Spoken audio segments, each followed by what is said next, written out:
right, so welcome to the first episode of the Necromaniacs Podcast. This is Mike Hill, and I'm here with Mike Scondotto. Hello, everybody. For any of you who may have tuned in to the first Everything Went Black podcast, it was me and Mike. Yeah. Kind of kicking it off over at the, Wow. Whatever that diner was there on Fifth Avenue. Yeah. Oh, Daisy's Diner. yes, that's right. After watching the Serbian film. Yeah, wow, that was a long time ago. Yeah. Two and a half years ago. So it's kind of like, maybe a continuation of that kind of thing, since we're going to be talking Movies, movies, horror movies, comics, Right. like just, Mm-hmm. Yes, you decided to keep Everything Went Black more to the music, I guess. Yeah, music and like, art and Right. film, other kind of stuff like that, Mm-hmm. But, so we just finished watching the fine movie called Here Comes the Devil. And that's a film by Adrian Garcia Bolgiano, who was originally from Argentina, then relocated to Mexico. And Here Comes the Devil came out last year in 2012. Right. So, and it's just kind of making, I guess, the rounds here now. It had played at festivals and stuff, and we actually watched it on iTunes. It's going to be coming out on Magnet on DVD, but a lot of independent horror movies, it seems, are taking this route where they're coming out first, online, so to speak, or different ways to view it rather than just coming out straight on DVD. So this is one of those movies, and I think it's actually a great thing. It helps build some buzz, and lay some groundwork. So he's got like 9 other films out. Yes, this is it's pretty amazing. In the new issue of Rue Morgue magazine, the Canadian horror Bible magazine, as I like to call it, they do a really big, lengthy interview with Bolgiano, and aside from the interview, there's a 2-page spread on everything he's done. He's done some movies with his brother too, actually, Ramiro Bolgiano, and they've been making movies since their teens, basically, late teens, and several of them are coming out through Synapse in America. One is called No More Sola, which translates into You'll Never Die Alone, which is coming out through Synapse later this year. Another one coming out through Synapse is called Massacre Esta Noche, which it says translates, according to Rue Morgue, Watch Them Die. And a third one, which, let's see. Well, actually, it says those two are coming out through Synapse. There's another one out now that you can rent called Cold Sweat, which is available through E1 and Dark Sky. And the more recent one, prior to Here Comes the Devil, is called Penumbra, which is available on Amazon Instant Video and on DVD from IFC. IFC is also has a lot of hands in the horror genre as well, as we'll get into later with the Maniac remake, which is through IFC. Yeah. So basically the story is about a young couple, Felix and Sol. And, they go out on, it looks like they're on a vacation somewhere. Mm-hmm. And they're not, it's made clear that they're not from that part of Mexico. They're right. traveling from somewhere else. Mm-hmm. And their 2 children, Sarah and Adolfo, which is an interesting name for a young man, mm-hmm. venture out on their own, and they disappear overnight into this mysterious hilltop.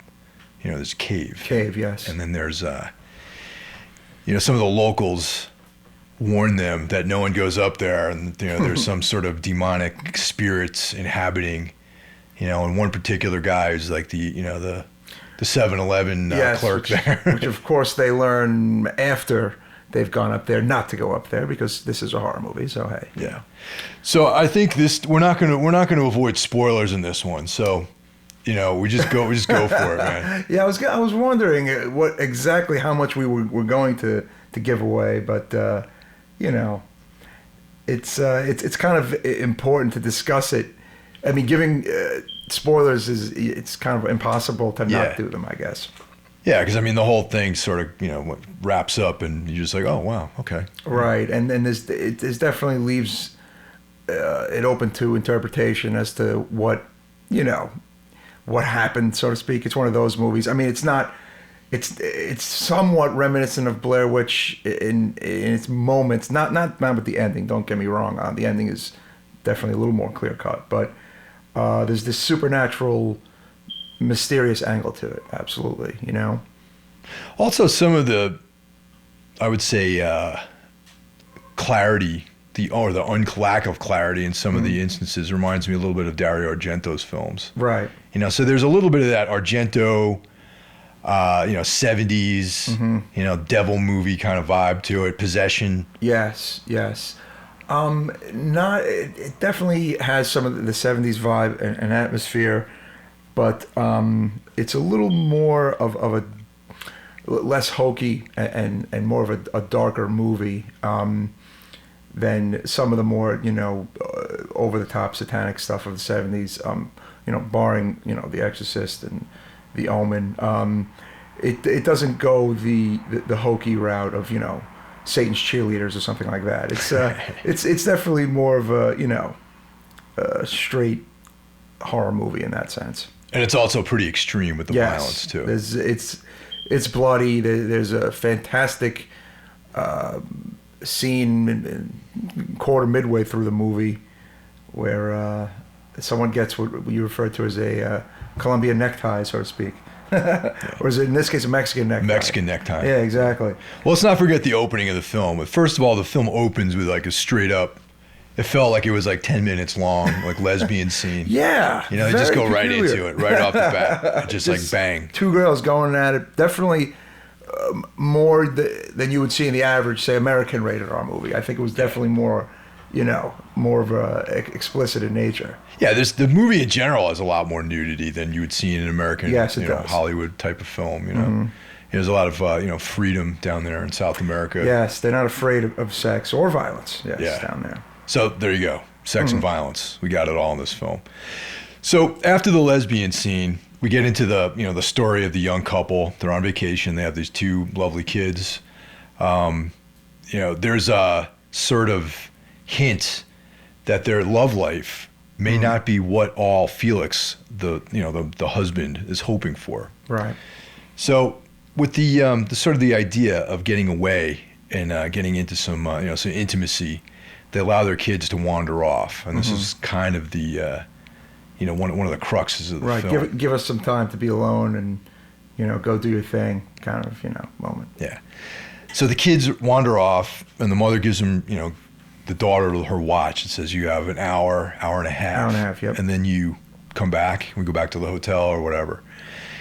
So the guy Felix bangs out his wife, or actually he just fingers her in the front of the car. Yes, there's, I have to say, probably some of the most intense and intimate husband-wife sex in a movie I've seen in a while. Yeah. Usually it's reserved for the non-husband and wife, but it's very, very interesting, explicit, and I don't know, dirty isn't the right word. It was kind of just intense, kind of husband and wife sexual moment there. Yeah.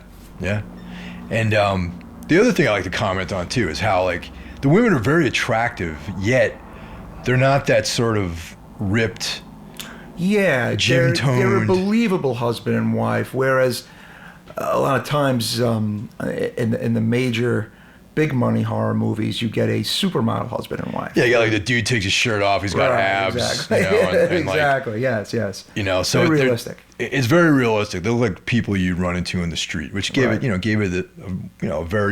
an air of realism, that sort of verite like vibe to it. Yes. So they doze off, and when they wake up, they realize that it's several hours later. The sun was low in the sky, and their kids were nowhere to be seen. Okay, so they start panicking a little bit.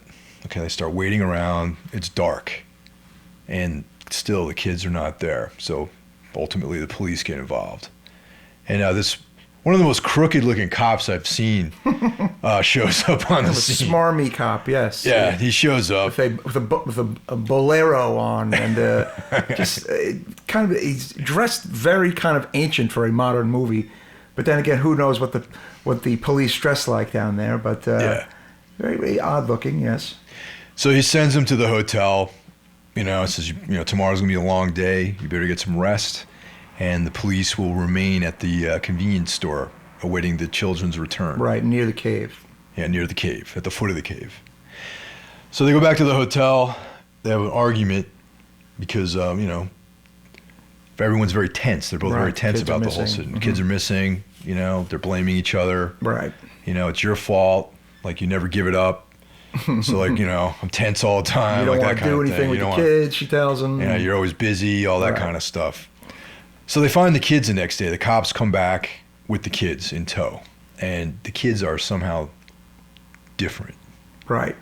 Changed. Quieter.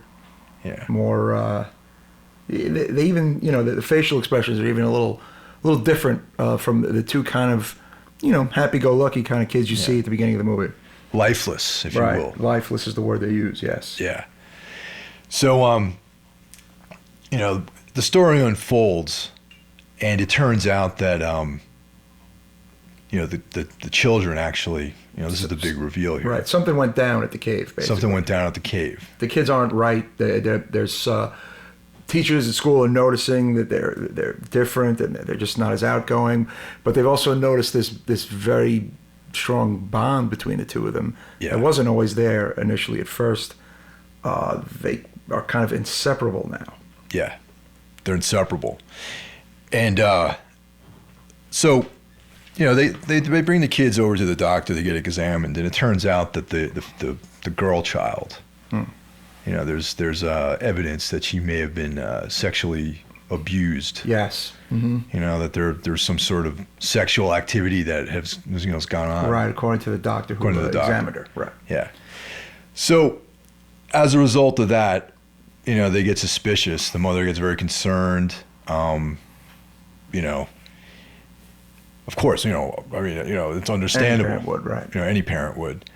So the children, as part of their sort of analysis of the therapist, they drew these drawings of what happened and what transpired over the last 24 hours. Mm-hmm. And the one common thing between both drawings is this mysterious van or truck. Red truck, right. Yeah. Now, originally, the mother thought that it was a picture of their car. Which happens to be red. Happens to be red. And the father indicates that, well, no, this isn't our vehicle at all. It's a vehicle that he actually saw at the hill.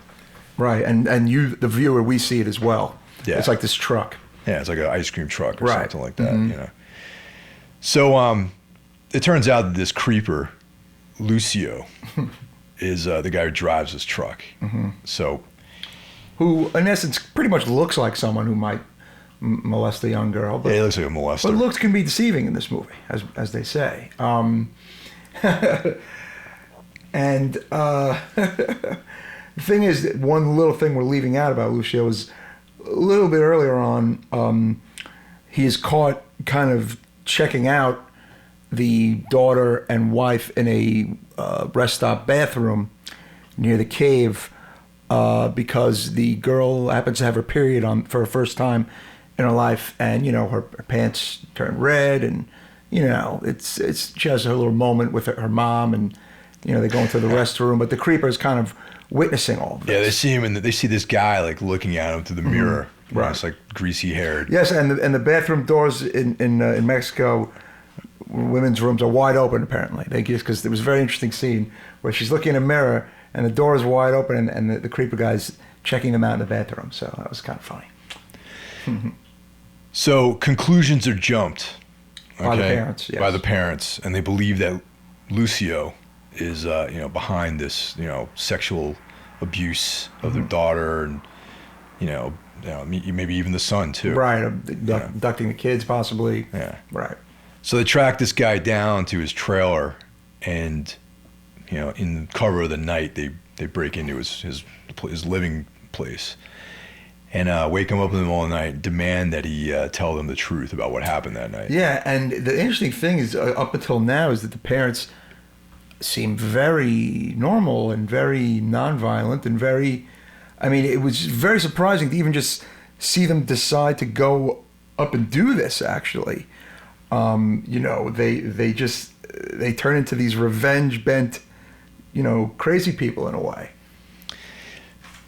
So, the mother wants to know, where it is, like the missing underwear. Missing underwear, right? yes, Like, correct. They found the daughter's underwear with blood on the crotch and whatnot. From the menstrual stain. From the menses. Menses stains. Yeah, something we don't know anything about, but hey, And they end up slitting the guy's throat and giving him this like really, very, very graphic, one of the more brutal throat slitting scenes I've seen ever. Definitely. Transpires in this film. The only throat slitting scene that comes close to that is this throat slitting scene in VH1. Yes. Yeah. In the first one with the young couple, where it's just kind of really close up and just very like in your face. Yeah, it's almost real looking. Almost very brutal. Right? But this is, I would say, more so because she reaches in and pulls his trachea out. Yes, the husband slices the man's neck, and the wife, in her pent up nuttiness, grabs in there. I just whoa! It's just so unexpected. Right? It wasn't enough that this guy's throat slit. She had to like take it to another level, rip his trachea out. Because here they're certain that this man molested their daughter. Yeah. So, as the film progresses, you would think, okay, that's the end of the movie. They found the rapist and he's dead. It's still pretty early on in the movie. But of course, now the supernatural elements starts to take hold, and we see that the kids are actually, there's something more afoot, as opposed to having some sort of traumatic response to being abducted and raped or whatever.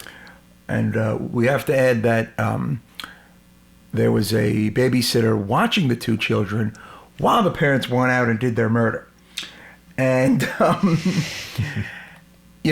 because the kids haven't been at school, since what happened to them and everything. And they've been staying home a lot. So they have a babysitter come over to watch them while they go out and do their thing. But another thing to add is there's definitely a theme of sex and of blood and just almost like this supernatural kind of thing where we see that the husband and wife, after they've done their horrible thing, in the shower together, naked again, with blood all over their bodies, and they have sex several times in the movie, which there's this, definitely a theme of like sex and violence.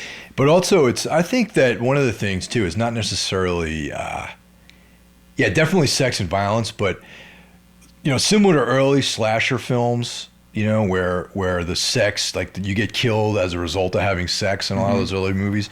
I feel like the sort of irresponsibility is actually what they're referencing as opposed to actual sex, because it's like the parents were a little remiss in their parental duties by allowing the kids to run away while they finger each other and pass out in a parking lot of a whatever, like a convenience store, And then this other caper that they went on to go and slit this guy's throat. As a result of that, there's more problems at the household. Very true, very true. So I it's think almost like it's like the sex. There's no good outcome. There's a lot of bad things are going to happen, even with a married couple. Yeah. So things start going a little crazy after that. The house lights go on and off. There are these like the house shakes, and there's a scene where the mother walks in and the young boy's levitating. Yeah. And the girl has these like nightmares, and there's just all sorts of nothing but bad stuff going on. It's just your run-of-the-mill possession. Yes. All the signs of possession are in place. And so that's essentially what you take away from that is that they're possessed by the two children, right? Demonic, malevolent spirit is somehow inhabiting their bodies and causing all these things. So during this night of murder and bloodshed, one of their friends, a good friend of the family, is watching the children, and when they come back to the house, she's gone. Right? The kids are asleep. She's gone.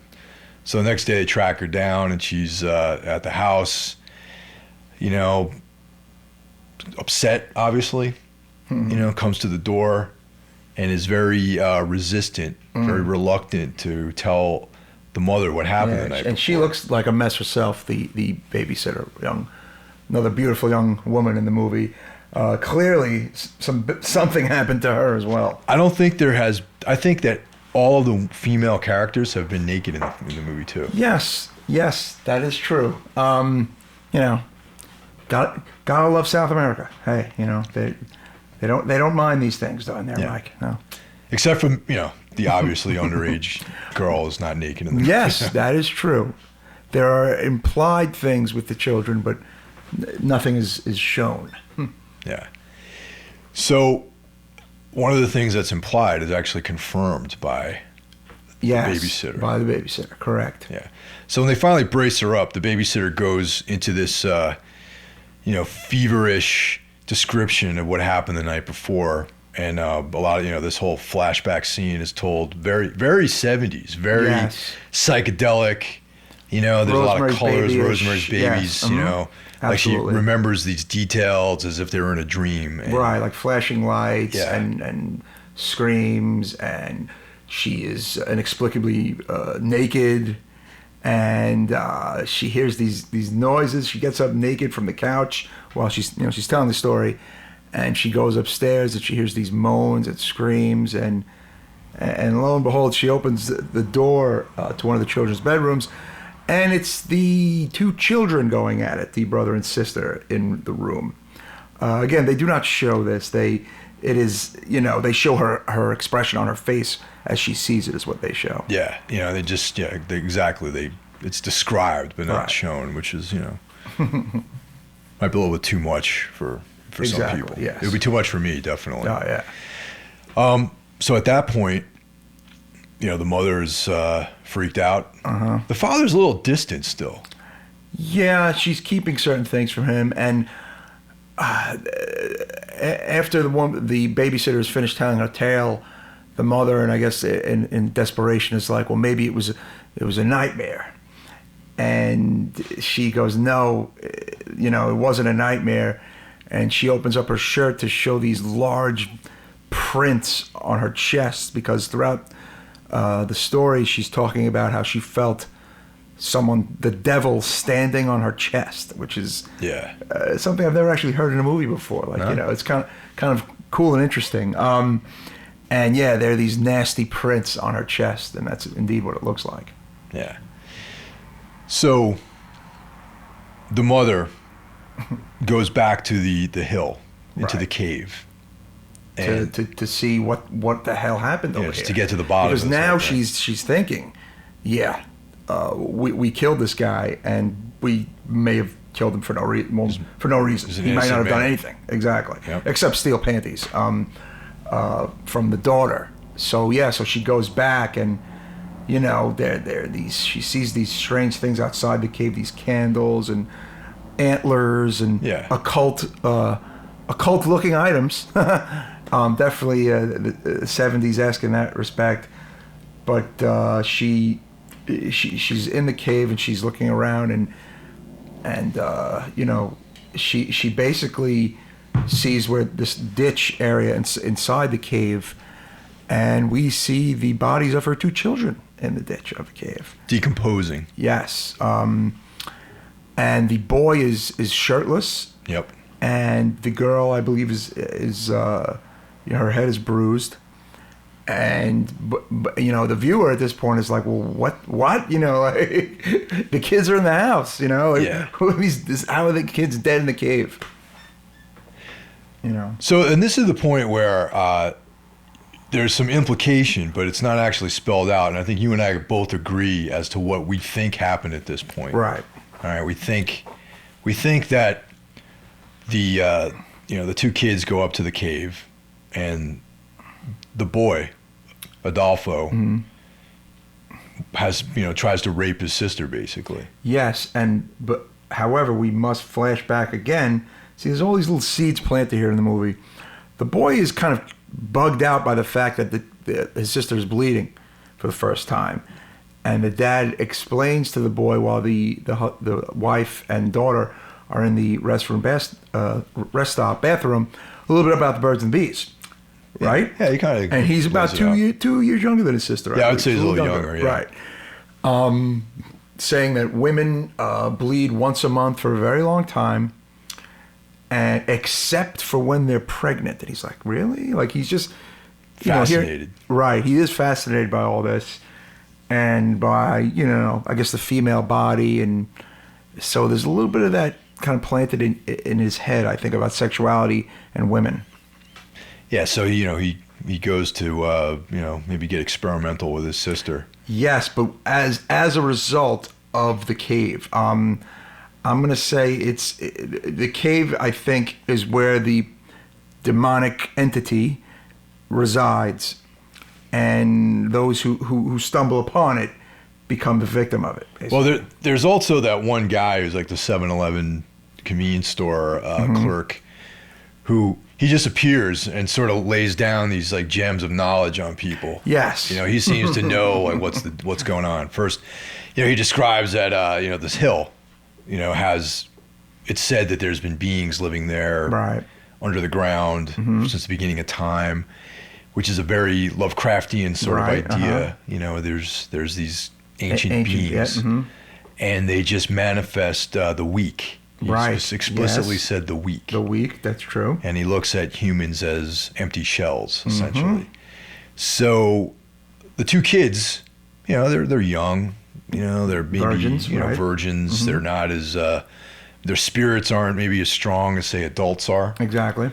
So these entities embody them. They manifest their bodies, and I think, without fully, it wasn't a full possession at first. Right. But it might have brought up some of the baser instincts. To me, it's not possession, but it's more like almost like a body snatcher kind of thing. Yeah, exactly. Yeah, it's not right. It's somebody else. Like, it's, right. What I'm saying? It's clearly, your body is dead. You're dead. There's somebody else in your body, right, taking over. But I think what has to happen, though, is that the creatures don't actually kill the human. There's some sort of human interaction that causes the death, and then the creatures manifest. Correct. So I think that, whatever essence or, force that exists inside that hill, when someone of a weaker spirit goes there, and I'm not saying they're like, a weak person, but they might be not, maybe, in the case of the children, not fully developed. Right. So this energy senses that, and these like baser instincts might rise up in them. Hence, the young man who his father had recently laid out the mysteries of the female body, on him. Right. That growing instinct might have taken over, and he tried to move on his sister. Exactly. And then there's a flashback where we show the sister falling, and she hits her head and dies. Right. But something missing. Yes, and I brought this up when the movie was over. We don't see what happens to the boy at all, and Michael has seen the movie twice at this point. I've only seen it once. I will see it again. I did not recall how the boy wound up, being killed, so to speak. Yeah. And that's definitely a bit mysterious.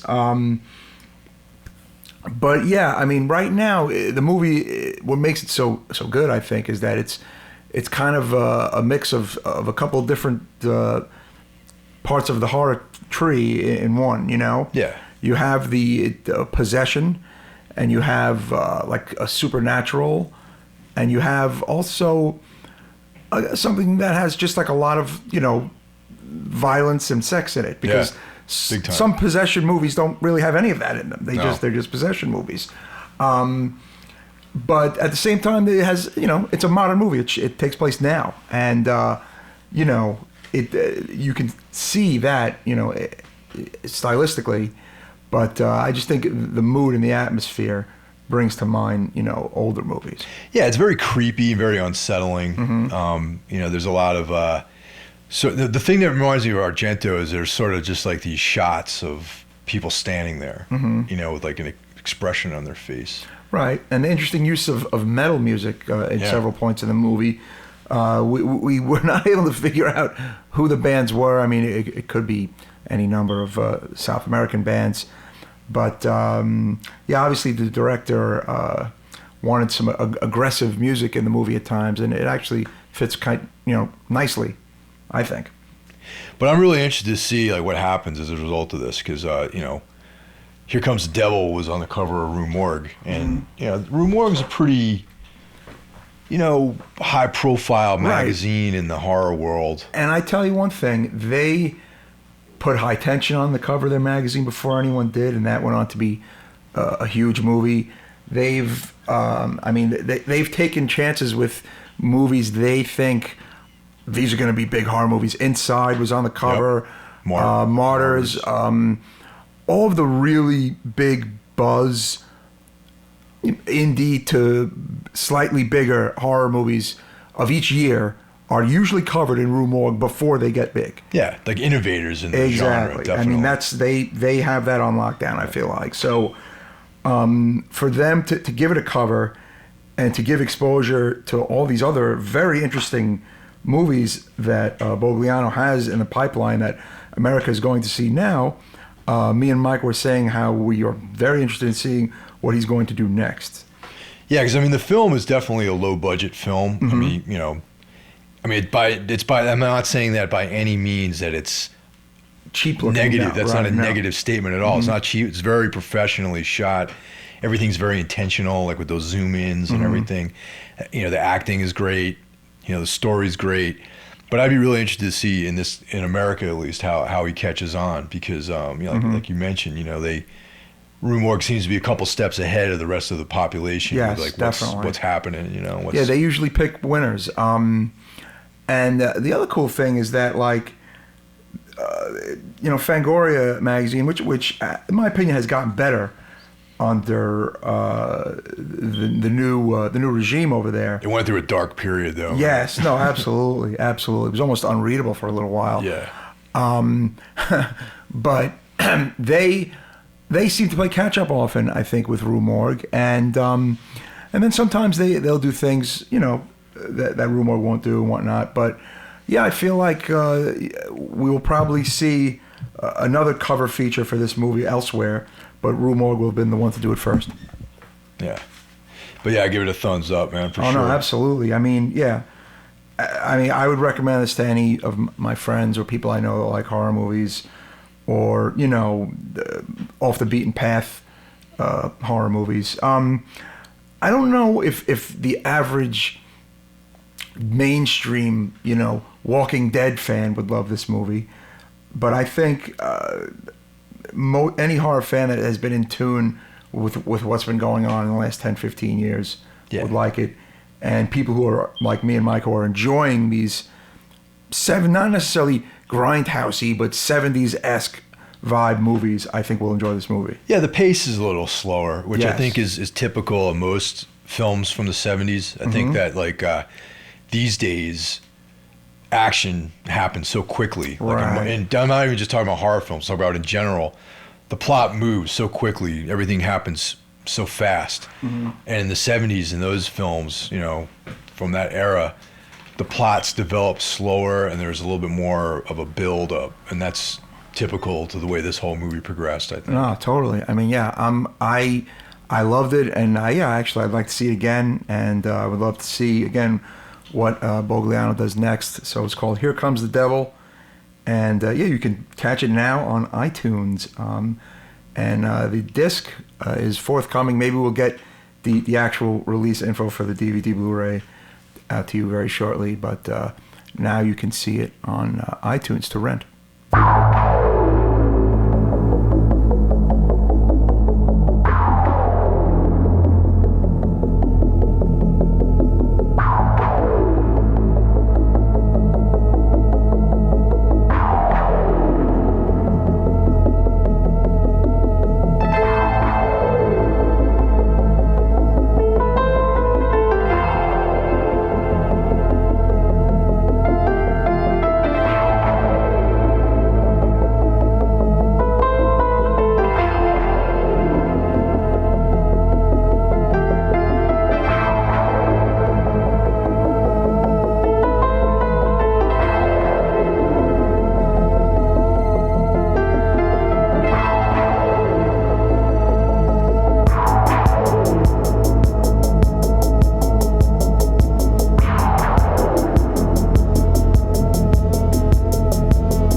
right, so the next thing on the block here, the chopping block, is we're going to go into an analysis of Maniac, the original 1980 Bill Lustig, classic slasher film, and the 2012 remake by Alexandre Aja.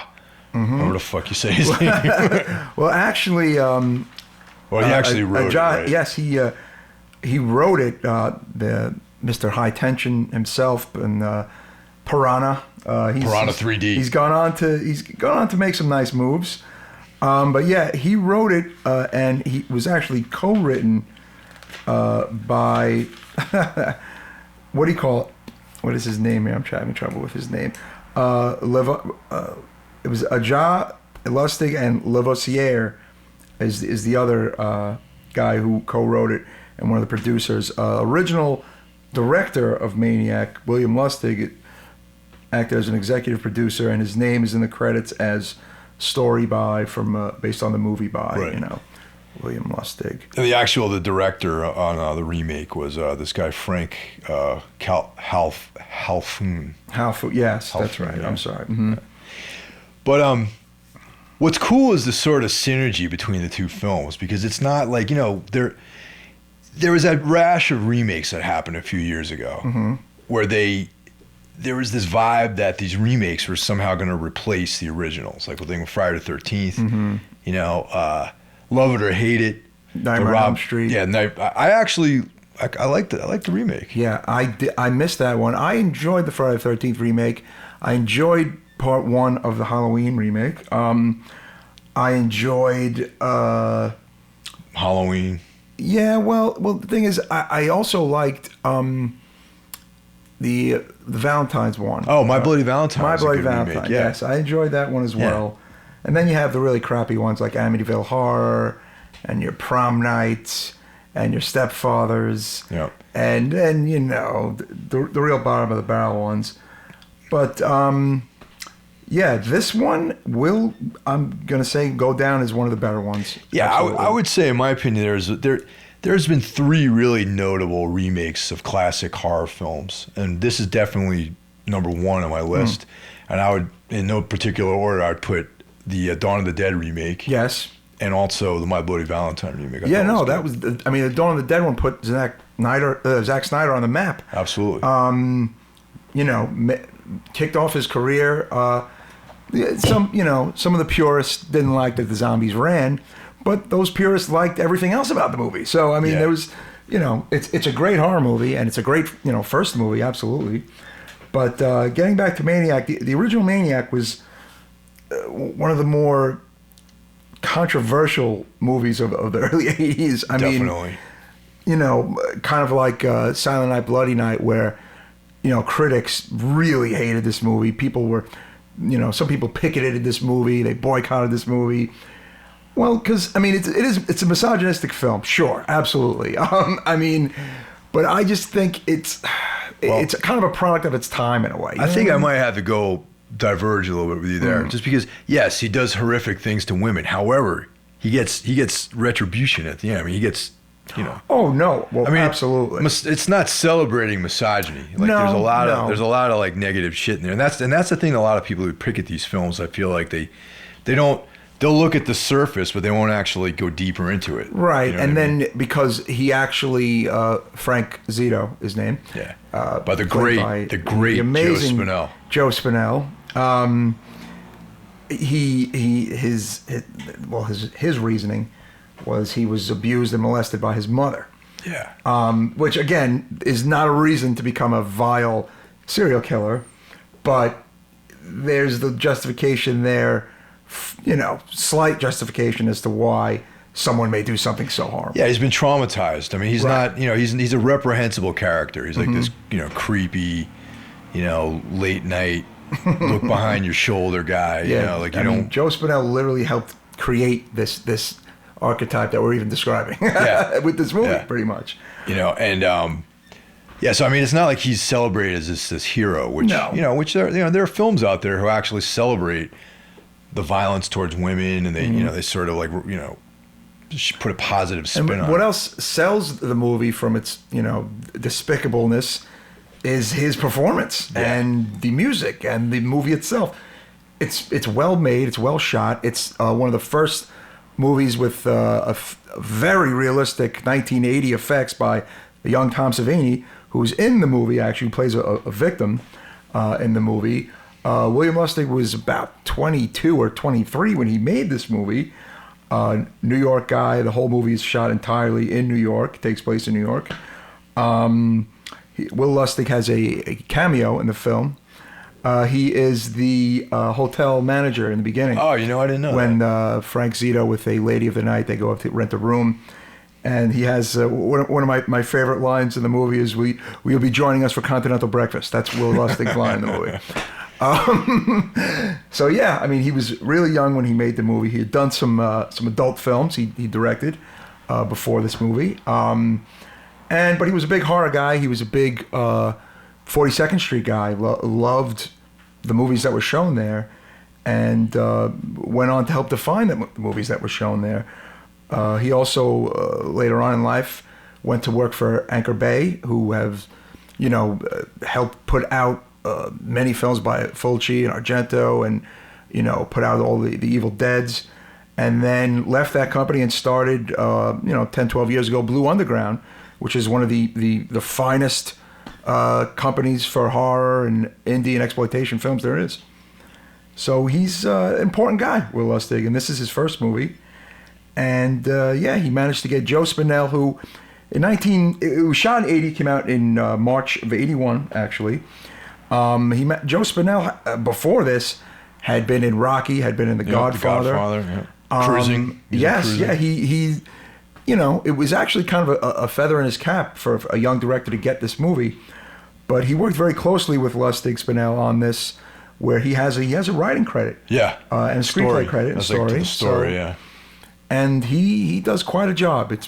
He's kind of unforgettable, really. Spinell, I think, one of the things I want to do here too is just point out that Joe Spinell is almost, I wouldn't say completely forgotten, but he's a more obscure actor that I feel like has never really gotten his just. No, he has not. And he's talented, emotional, and very the story he had a part in writing. Yeah. I mean, he actually was a smart guy. He was a partier. He liked to drink. He liked women. He liked drugs. Yeah. He was kind of a party animal, but he also had a completely different side to him as well. Some of this is discussed in the supplements on the Blu-ray, on the 30th anniversary Blu-ray of Maniac from Blue Underground. Yeah. The Joe Spinell story, which is fantastic. It's an hour-long documentary. A very brief cameo by Mike Ness of Social Distortion. Yes, that's right. Which needs to be addressed. Yeah. Kind of inexplicable. It's in California in the late '80s, whatever. There's some punks. Yes, some punks outside in the street. They credited him, the Mike Ness from Social Yes, Mike Ness is in this documentary. But yeah, I mean, it's just he had kind of a crazy, cool life in a way. He died fairly young, in his late 50s. Yeah, just from living too hard. Yeah. I mean, he's going for it. Too hard. Exactly.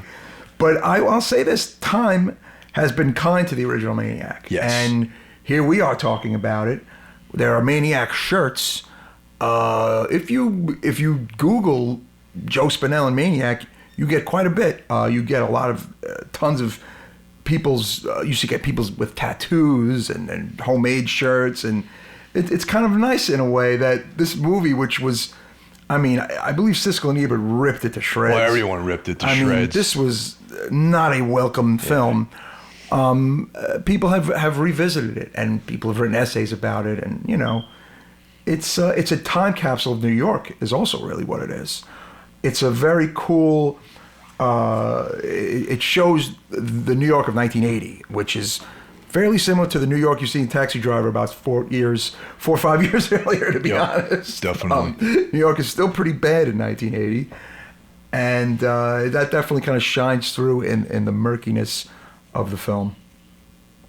Also, in those DVD extras, the Blu-ray extras, they talk about the controversy a little bit, and a lot of it was the actual poster. Even the poster was offensive. Yeah, I mean, to me, it's probably one of the greatest horror posters ever. Yeah, it's like a guy with a scalp, a bloody knife, and a hard-on. Yes, and the funny thing is, I myself, maybe only less than 10, 12 years ago, never fully realized that the man literally has an erection in his jeans on the cover. Yeah, I never realized until recently. Yeah, I was a young kid in the early video days, and when we first got a VCR and started joining 50 million rental places in the neighborhood, which my dad liked to do, one of them had this tremendous Maniac poster in it.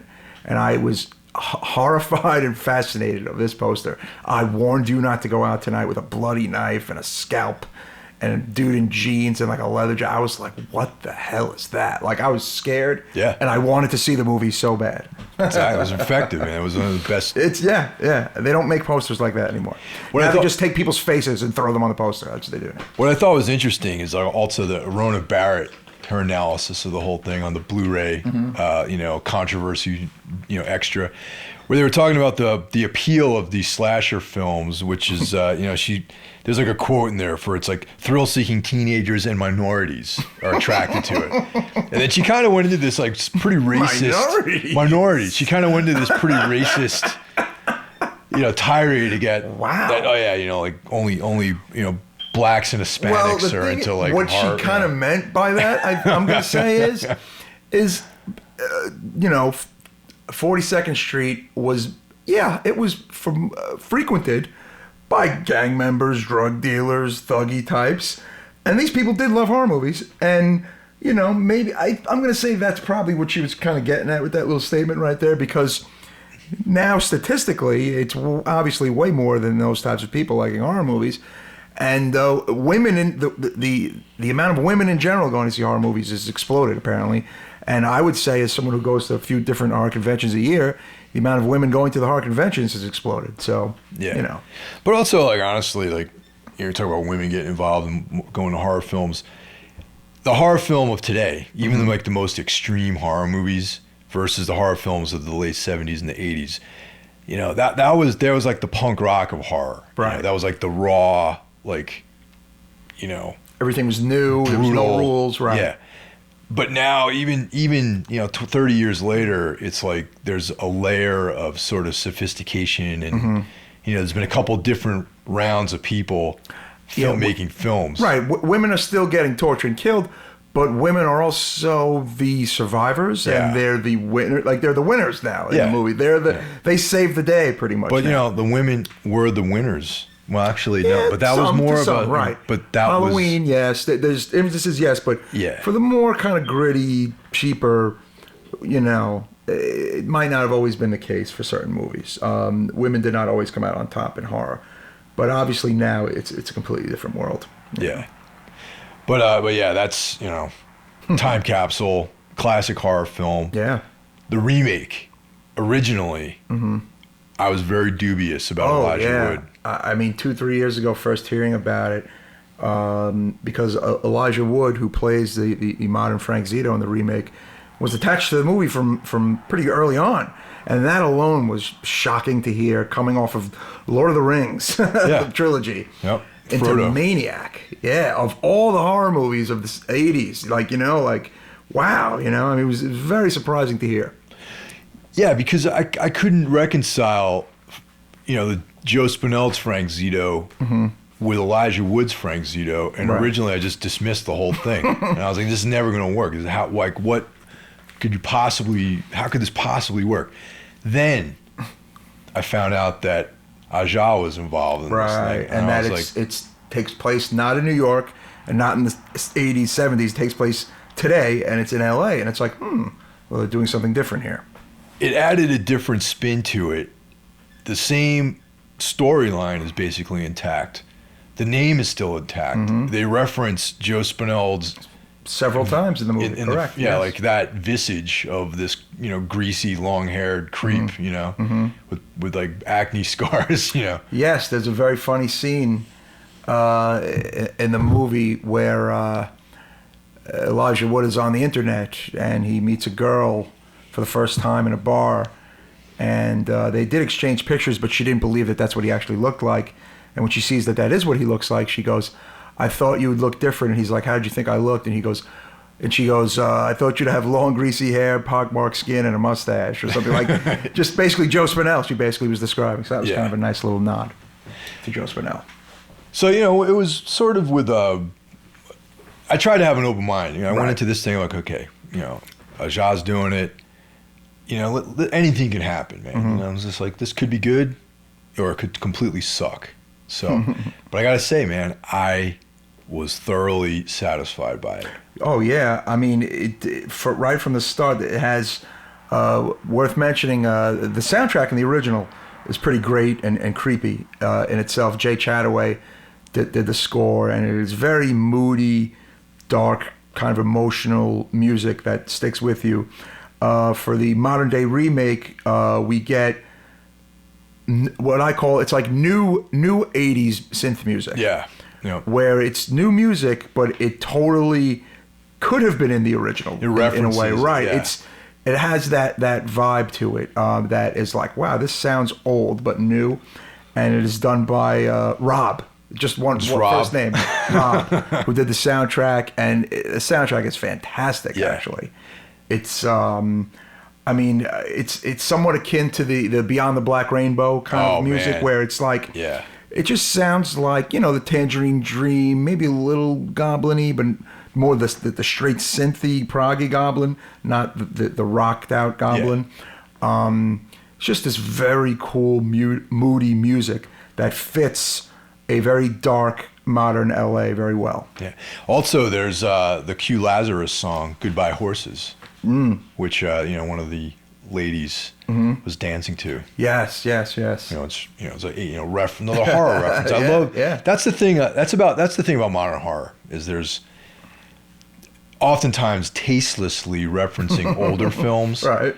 But in this case, tastefully referencing older films. A couple of times, which is very referencing nice. its original by like describing Joe Spinell, and then also using the Goodbye Horses Q Lazarus track from the Silence of the Lambs. Yes, that was a nice surprise actually. Yeah, that was very nice. I'm like some little slutty chick put on some music, dance around, but yeah, that was so far everything's aces. And another thing is they decided, the director of this movie decided that we will not really see the new Frank.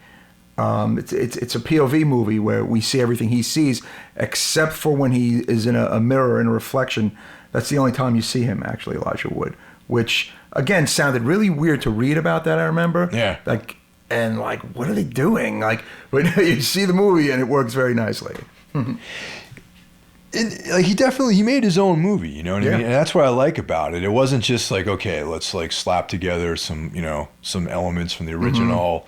Let's get some really attractive people to be in the movie. Right. Because Elijah Wood, he actually looked like this creepy. Yes. He transformed. I mean, he's short. He's got a young face. I mean, Elijah Wood looks like a nice guy in essence. He does. He doesn't look like a creep guy. Yet he managed to look pretty creepy in this movie. Actually, he looked really creepy. Grew his hair out a little more. Grew a very bizarre mustache. Yep. Pale. Very pale. And just, psychotic acting, and he did a great job. Yeah, I think he pulled it off completely, and it actually changed my whole idea about him as an actor because, you're used to seeing him as a likable guy, except for Sin City where he played the psychopath. Yes, it's funny. A lot of people, don't realize that his very dark turn in that movie 8-9 years ago, and he did quite well with that, and so it wasn't so much of I guess a shock. To see him do this, because as it turns out, he actually is a very big horror fan himself, and now has plans to produce and be involved in new horror movies, I've read. Oh, cool. And another thing worth mentioning is in the original, the female lead is played by the amazing Caroline Munro of James Bond films and Sinbad films, and just, to me, one of the best looking chicks of the 70s. I've always had a thing for Caroline Munro. I've met her 3 times. Nice as hell. I believe she has a place in Manhattan, I think. And I think I've seen her on the street once. Really? Yes, this was about 8-9 years ago. I saw Caroline Munro crossing the street, actually. The original. Oh, yeah. But the original, Originally, the role was supposed to be played by Daria Nicolodi. Yes, yeah. That is true. Yeah, but you know what? It works way better with Caroline Munro. Yeah. And another thing worth noting is not, well, she's great in the movie, but they have chemistry in the movie. Yeah. Joe Spinell and her, worlds apart. Beautiful British girl, scuzzy New York guy, have a very interesting chemistry in the movie. See, but that's the thing, man, because in the film, like, when you think about Joe, the Frank Zito character, he's nuts, but he can be charming. Because he charms her. Yeah, because there's that damage that comes to the front. There's almost like a two split personality kind of trip going on. Absolutely. Where there's like the Joe Spinell, the Frank Zito personality, which should have been dominant had he not had a prostitute mother. You know what I'm saying? No, actually, yeah. And then there's like the sort of twisted version of himself, which when he gets close to people comes to the forefront. Right. But also the thing that I always got a kick out of is the fact that like he was like, oh, I'm an artist, he's like a painter. Yeah, he just kind of rattled off what he did there, and she just believed it. She just bought it. Yeah, just bought it, no problem. Oh, great. I mean, because sure, you're like a painter. He came off with some swagger, I guess you would say. He came off like, like I'm interested in photography or photographer, blah blah blah. Like she bought it. Like it's kind of interesting. Meanwhile, he's chopping up women. It's like unbelievable, cutting their hair off. And in the remake, we have another beautiful woman playing Anna. Only this time it's a blonde French lady, a blonde French girl, and again she sees the other side of Elijah Wood's character, and Elijah Wood is giving her his best, putting on his best face.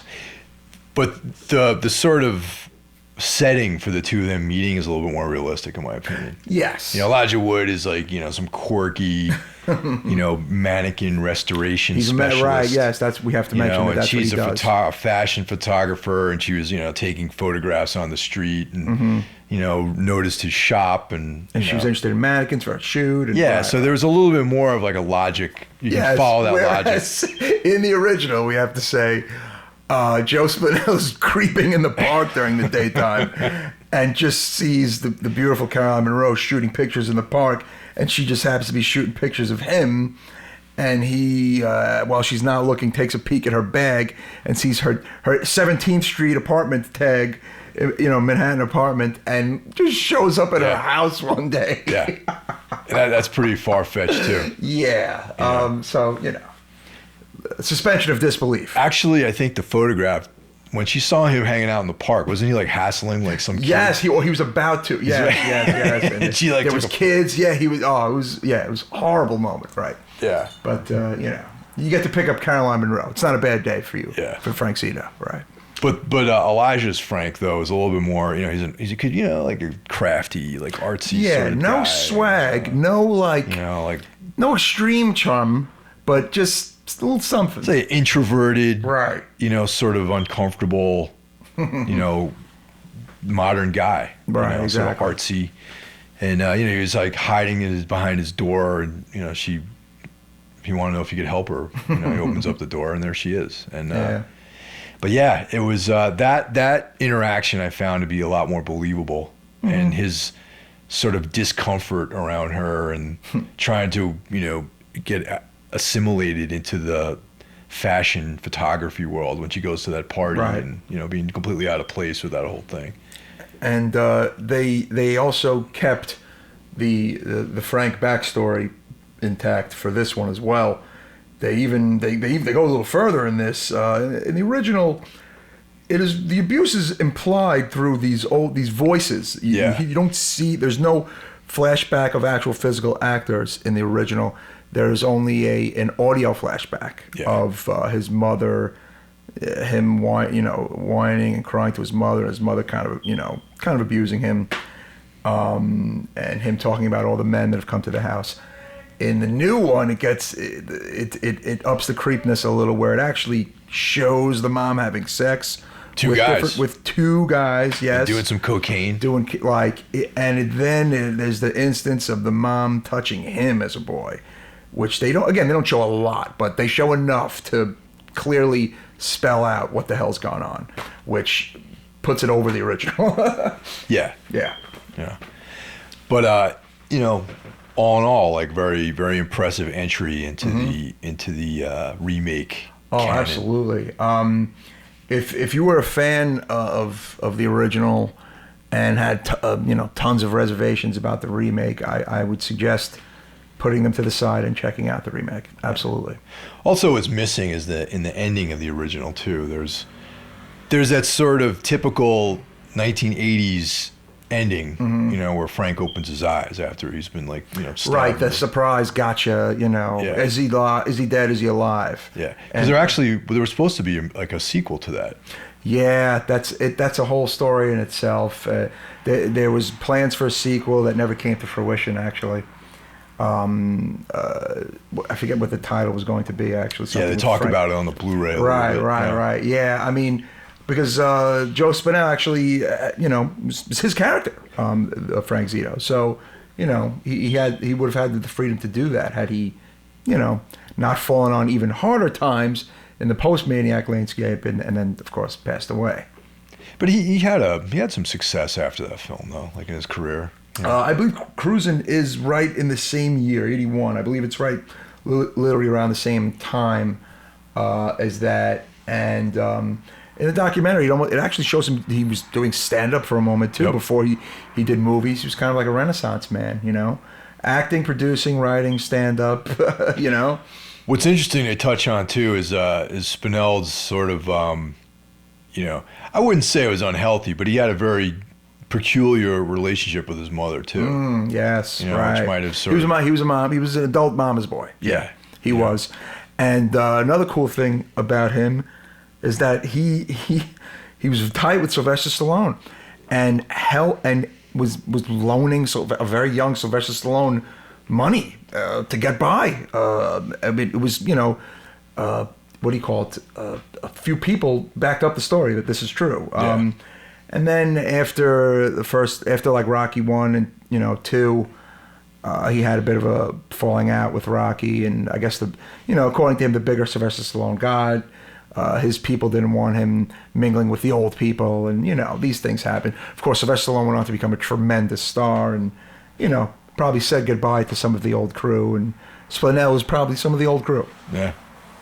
That's pretty mind-blowing if you think Yes, about it is, though, yeah. I mean, it's, a young Sylvester Stallone was, taken under the wing of Joe Spinell. Yes, that is very interesting indeed. Because, Godfather had already happened, and he was, he had a cool little role in that saga. Remember him on the stand? Yep. With talking to the feds, Yeah, he was in 1 and 2. Yeah, exactly, yeah. So, and he plays, he has a minor role in Cruisin'. As a dirty cop. Yep, yes. Dirty cop. Very convincing, again. Yeah. Cruising is something we should talk about at some point, because that's an interesting film for a number of reasons. Number one, it's an American giallo, basically. Yes. Me and you have talked about that. Absolutely. A lot of the elements of the giallo films of the 70s and early 80s are in this movie. And that we could, it's definitely something that can be discussed at length. But also, it's another time capsule movie of New York. Back in the day, New York of 80, 81, the sleazier, completely different, more crime-ridden New York. And also, it was another film that had a lot of controversy around its release, too. Back in the day it came out. Because it's a depiction of the gay community at the time, and which is kind of weird because, well, according to a lot of people, that type of stuff was going on in the gay community at the time. So, but I think what the gay community was upset about was the whole we're serial killing murderers and drug. There were different things about it. Exactly, maybe just representing one particular aspect of their trip, community. Exactly, but it's the movie that Al Pacino wants us all to forget. Basically, he's not into that. He's softened up on it, but for a very long time he didn't acknowledge it, didn't want to talk about it. I thought he was great in that movie. That's the thing. He was great in it, and I think again, it's one of those movies where time and distance have been more kind to it, because now I read these far better reviews of that movie than in the original reviews that you read, which were, they killed it. Yeah, that movie is something you can watch. It's like timeless, in my opinion. Like that movie, you can pick it up in any year and watch it, and it's still great. And another great soundtrack. The Germs. The Germs are on it, and just these kind of really interesting New York-centric bands that wound up on the soundtrack and probably disappeared off the face of the earth. Kind of like old, kind of punk, kind of new wave kind of stuff on it. That is actually really, really good music. Yeah. So you saw Goblin recently? Yes, I did. Funny story is, over the summer, it was announced that Goblin was coming to do a tour, and they're playing New York, and I bought my tickets in July or August for an October show, something I never do, by the way. I never do that. I never buy something that far in advance. And lo and behold, the show came and went, and I missed it. It was at Webster Hall because I thought it was the next night, and it was the night before, and blah, blah, blah. I was really pissed and upset, but it was so successful that they added a second leg. And I found this out about 2 weeks after that at the original show. And they played Le Poison Rouge instead of Webster Hall for the second time. But what was really interesting about their second leg was that it was missing Claudio Simonetti, one of the more key figures of the group, and the person who kind of comes to mind really with the visibility of the group when you think about them. However, he was not a part of the second leg of the U.S. tour. I was unaware of that. Whatever reason, he was not.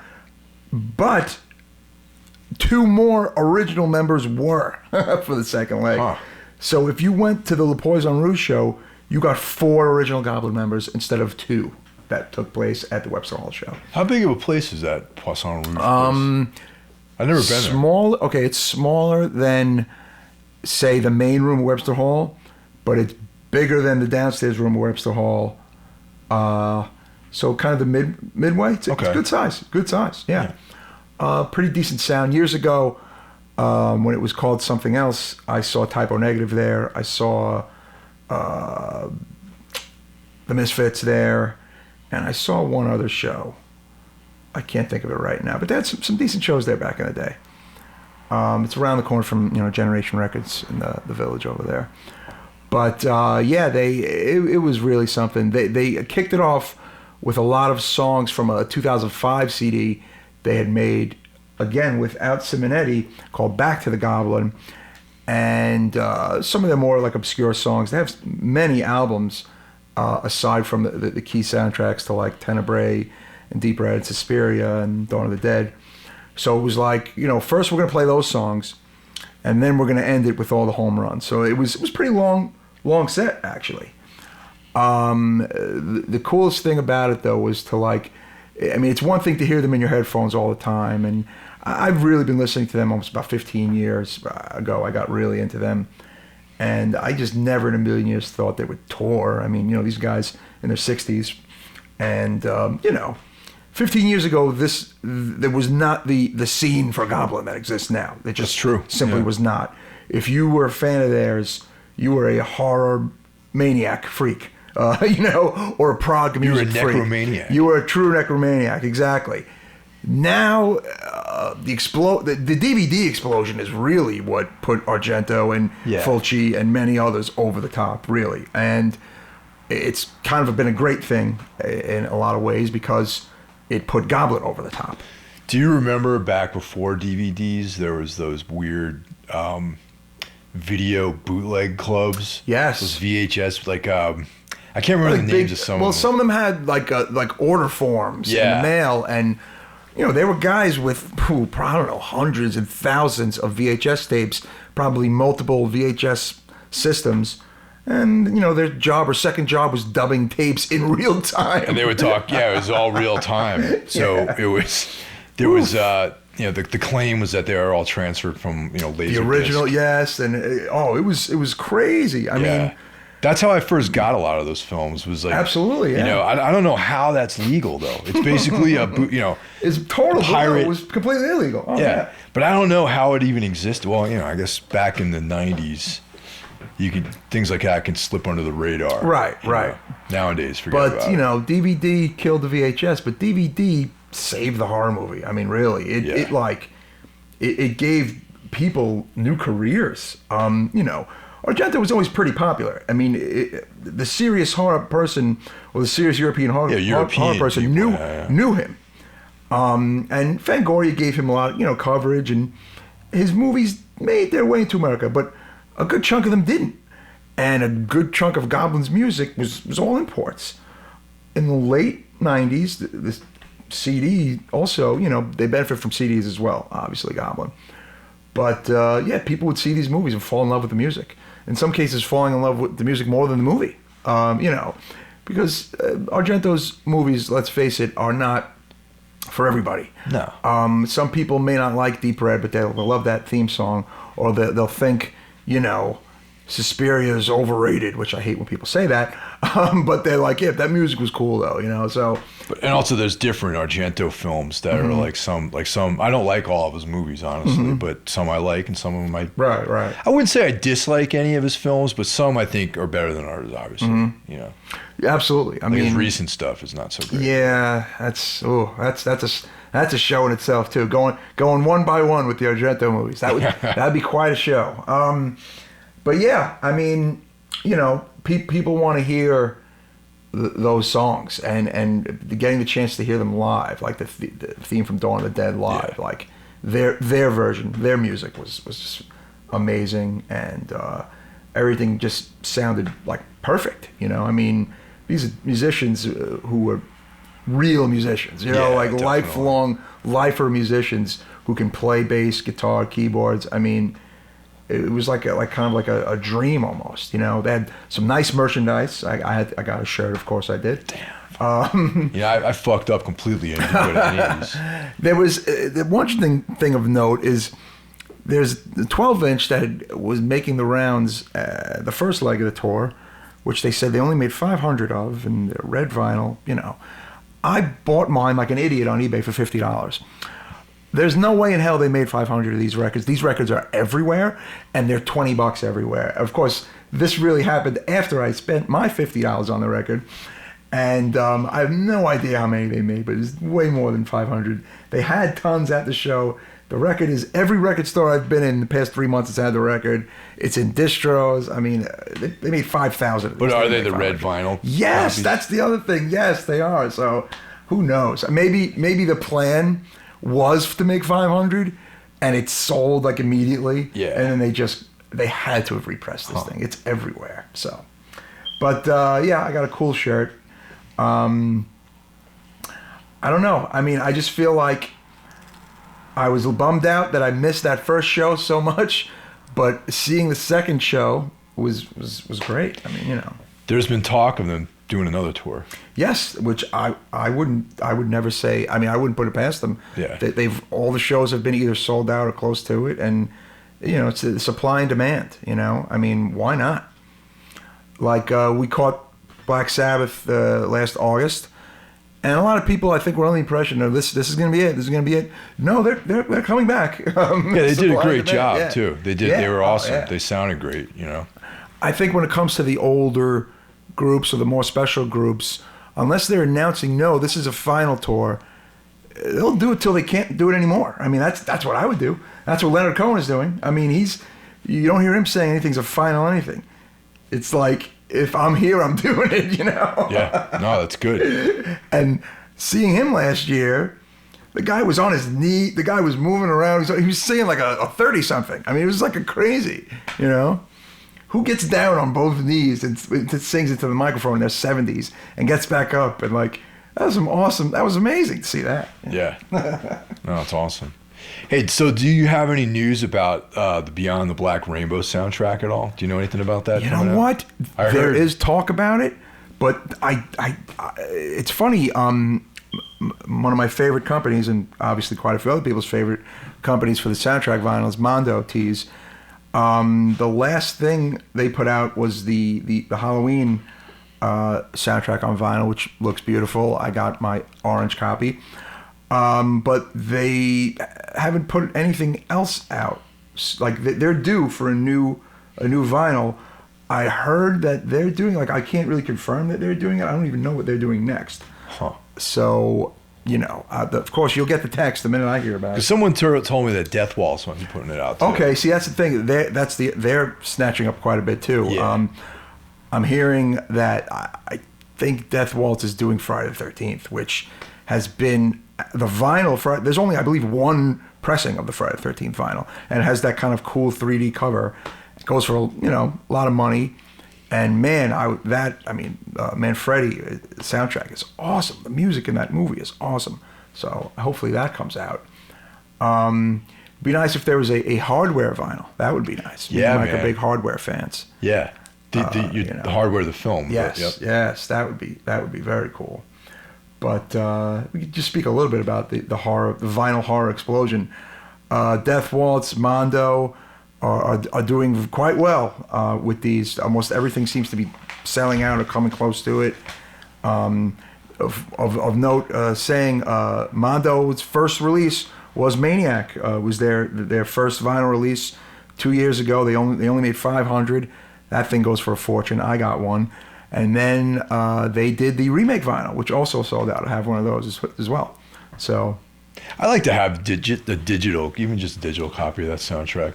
I could hook you up with the metal tin of Anchor Bay came with the CD soundtrack for Maniac. Really? It's a shaped disc. It can only go into like a CD player that has the spindle. Right, exactly, right. Wow. But I believe I was able to put. I don't think I was able to put my computer, but maybe I was. I can't remember. But anyway, yeah, I can get that to you. That's actually a cool soundtrack. Yeah, I mean, you know, aside from being able to get almost all major pop releases on vinyl, they're banging out great old horror movies on vinyl, you know, soundtracks. So I'm all for it. I think it's cool, you know. I mean, I'll buy them all. Yeah.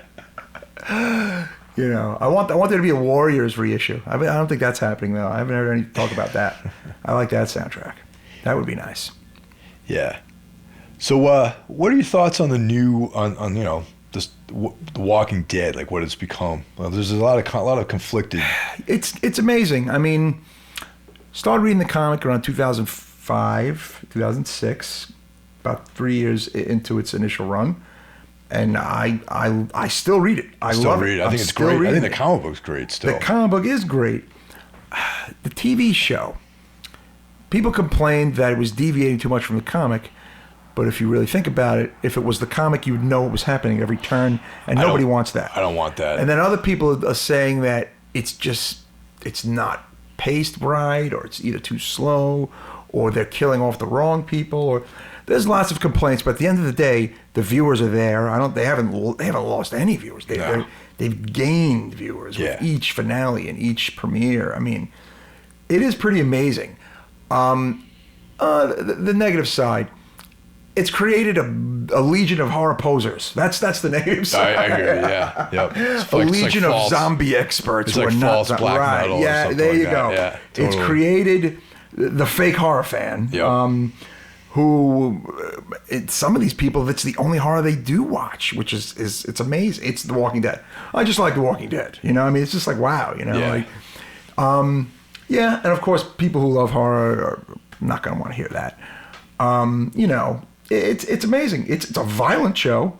It's a dark show, yet it has struck a chord with millions of people. And it's not just America. It's a world show. Yeah. It's all over the world actually, and it has made Robert Kirkman a very wealthy man. So, but I'll say this: success has not ruined that comic. It's still a very good comic. His heart, I believe, is still in that comic. If that had kind of shit the bed, I think I'd be a very unhappy camper, and I'd be really kind of dissing on him. But I have to say, I've met him at conventions, like twice, briefly, but the guy seems like a very normal, down-to-earth, nice guy, pretty egoless kind of guy. And I don't know, I can't say too many bad things about Robert Kirk. Yeah, I think, I think that the TV show is like his day job, and the comic is like his passion. Yeah, still. It seems that that's what it's become. Because the comic is still pushing strong, man. It's powerful stuff. And it takes risks, and it has its own really messed up killings. And it's just like you really are on the edge of your seat. It's akin to the last 2-3 seasons of Breaking Bad, where it's like you're getting to the mid end of the comic, and you're like, what's happening? Like, what's gonna happen? Yeah. Just like that show, it's like you never knew what the hell was gonna happen. Yeah, the comic is still evolving and changing, and I just recently, I reread some of the earlier ones, and I can see, I'm like, wow, this is like a really evolving, morphing sort of storyline, and it's a very rich. There's characters that if you forgot about that existed. And the TV show I think is interesting. It's good. I still come back and watch it. I'm sticking around. Yeah. I'm gonna watch it till the last episode, man. I don't think it's terrible. I don't think it's bad. It's just I have my good days with it and bad. There's one storyline I really hope the TV show tackles is the one about the human cannibals. Yeah. Which is my favorite story arc in the Walking Dead comic. And wow, I mean, I think they totally could put it on that show. I think they're probably destined to do that. Yeah, it's too good a storyline to ignore. Where the problem isn't so much the zombies in this story arc. It's these really fucked up other survivors that hunt the humans to eat them. So it's pretty wild. I mean, it's pretty great. And I think that the show is like significant in like a sort of cultural way too. Absolutely. As far as like how people talk about The Sopranos, like sort of put TV in a different place. I feel like The Walking Dead is taking like horror and like absolutely, it's put that like in like a legitimate television setting. There'd be no American Horror Story without Walking Dead. You would not have Preacher in development again without The Walking Dead. You would not have. I mean, and it's helping the comics thing too. The more adult comics. Sandman it looks like it may happen. I mean, it's just all these things might be happening. I'm putting Walking Dead as a very big cause for that. So there's talks about the new Preacher thing, like a series. Yeah. Right? Yeah. AMC has the rights right now. Yeah. See, that's the right people that HBO had it for several years. They didn't do anything with it. Nothing happened with it. It apparently is in the hands of AMC now. That's great. I mean, wow, shit, that would be amazing. It would be amazing. And Sandman is off the TV discussion. It's in the movie discussion, and it's Joseph Gordon-Levitt apparently has a hand in it. So Sandman could work as a film. Yeah, as long as it has to be a series of films. Can't just be one film. Yeah. But Preacher needs to be like a TV show. Yes. A series with like a beginning and an end. And I think TV is ready for it, and especially cable TV. Yeah. We've seen the envelope get pushed pretty damn far on AMC. I think maybe a few things would have to be scaled back, but not all that much. And especially like with the iTunes trip now, because that's how I watch TV. Like I don't have cable or any kind of like legitimate TV. If you have iTunes here. streaming to your TV along with Netflix and along with a few of the other streaming whatever services, you kind of and some patience, you kind of don't need that TV in essence. Yeah, because I usually I subscribe to the iTunes subscriptions with a couple of shows, and you can download the next day. I can live with that. Yeah. I could definitely live with that. It's pretty cool. I mean, unless I understand certain network shows though. They I forget which you can't watch them anywhere else other than I forget which one of the big 3 networks. Yeah, I forget recall. which one. Yeah, it's probably one of the ones I don't watch anyway. But I forget which one doesn't can't watch them except for on TV. It's kind of weird. Because I know HBO had like when for Game of Thrones. It was you could download the next day. Right. But True Detective is not available on iTunes. Really? It's only I watch it on HBO Go. Right. So I have so I'm using someone's code. Oh yes, I'll pretend I didn't hear that. Yeah. Oh, pretend. Yes. Don't rat on me. Oh, I won't. Don't worry. But that would be True Detective. It's great. That's so great. If you're a horror fan, watch True Detective. Because it's like there still could be like a supernatural element to it. Oh yeah, the story is not finished. It's 8 parts. I wish it was 10. Yeah. They're only up to the 3rd. The 4th is coming this weekend. True Detective, check it out. It's not just crime. It definitely has a horror bent. It has a very dark bent. It's a couple different genres thrown together. I think it's fantastic. Like I don't think it'll necessarily go the supernatural route, but it'll go like the creepy Silence of the Lambs, serial murder. There's a cult killer on the loose. Yeah. And for some people, that right there makes it a horror film. It makes it horror, and it also, whether or not it reaches supernatural elements in the kill, like, you know what I'm saying? It's kind of yet to be determined, you know. Yeah. But I don't know. Who knows how they're going to explain what's been going on? It's enough of a horror film, a horror series for me to like be like, it's a horror series. You know, It's got enough of those elements in it. You know? Yeah, it's unfolding. So it's a slow burner, yes, man, you know, and I love that. You have no idea what's gonna happen. It has the Breaking Bad moments of just like, what the hell's gonna but you know what's possibly gonna happen? Yeah, you know the ending is gonna be fucking brutal, intense. Yes. Because my understanding is that these seasons are they stand alone. There's no continuity between seasons. And the only continuity is that they're all detective murder, crime mysteries. Yeah. Which, come on, right there, you have the two of us right there. I mean, we're there for this show. That's I mean, so many people I know. That's the second cousin of like the horror genre. Yeah, I mean, you and I can go on and on about like crime. Exactly. I mean, you know, that's why I always got a kick out of like SVU. Yeah. It's whatever. It's a crime TV major network, but no, it's brutal. The show's kind of brutal. It's really dark, and it's not necessarily horror, but it borders on horrific reality shit. You know what I'm saying? Like multiple rapes and murders and sex crime. I mean, it has very rough moments. SVU. Well, also, I mean, really, the reality is that a lot of these films that we're considering horror movies, like even Maniac, is not.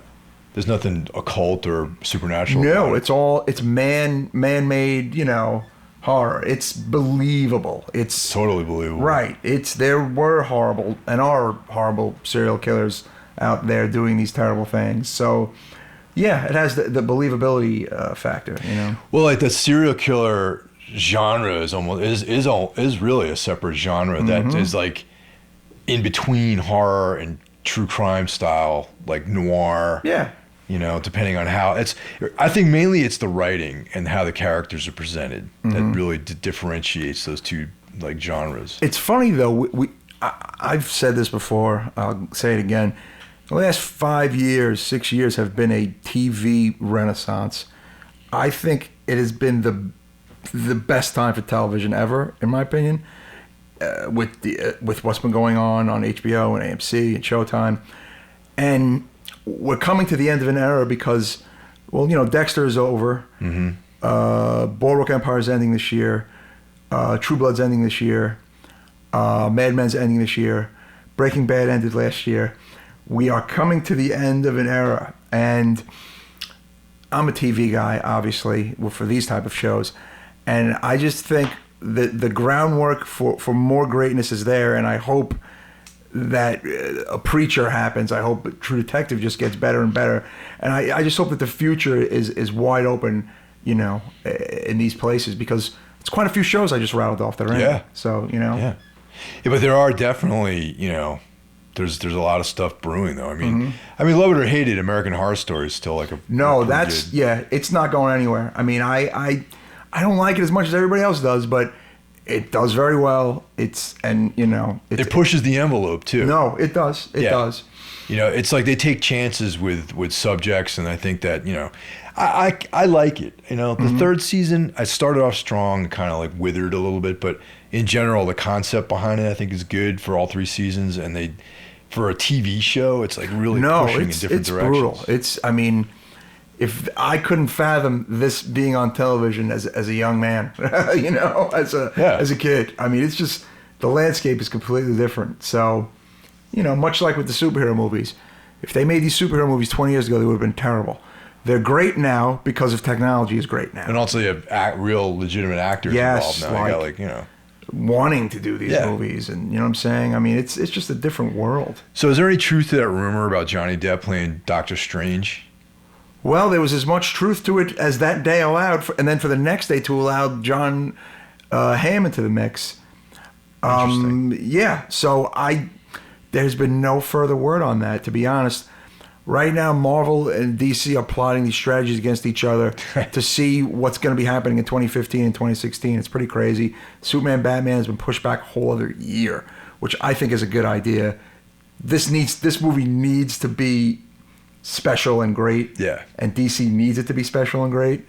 As great as Man of Steel did, and I liked it, Iron Man 3 and Avengers did way better. So DC is like, you know what? Next year is rushing this thing.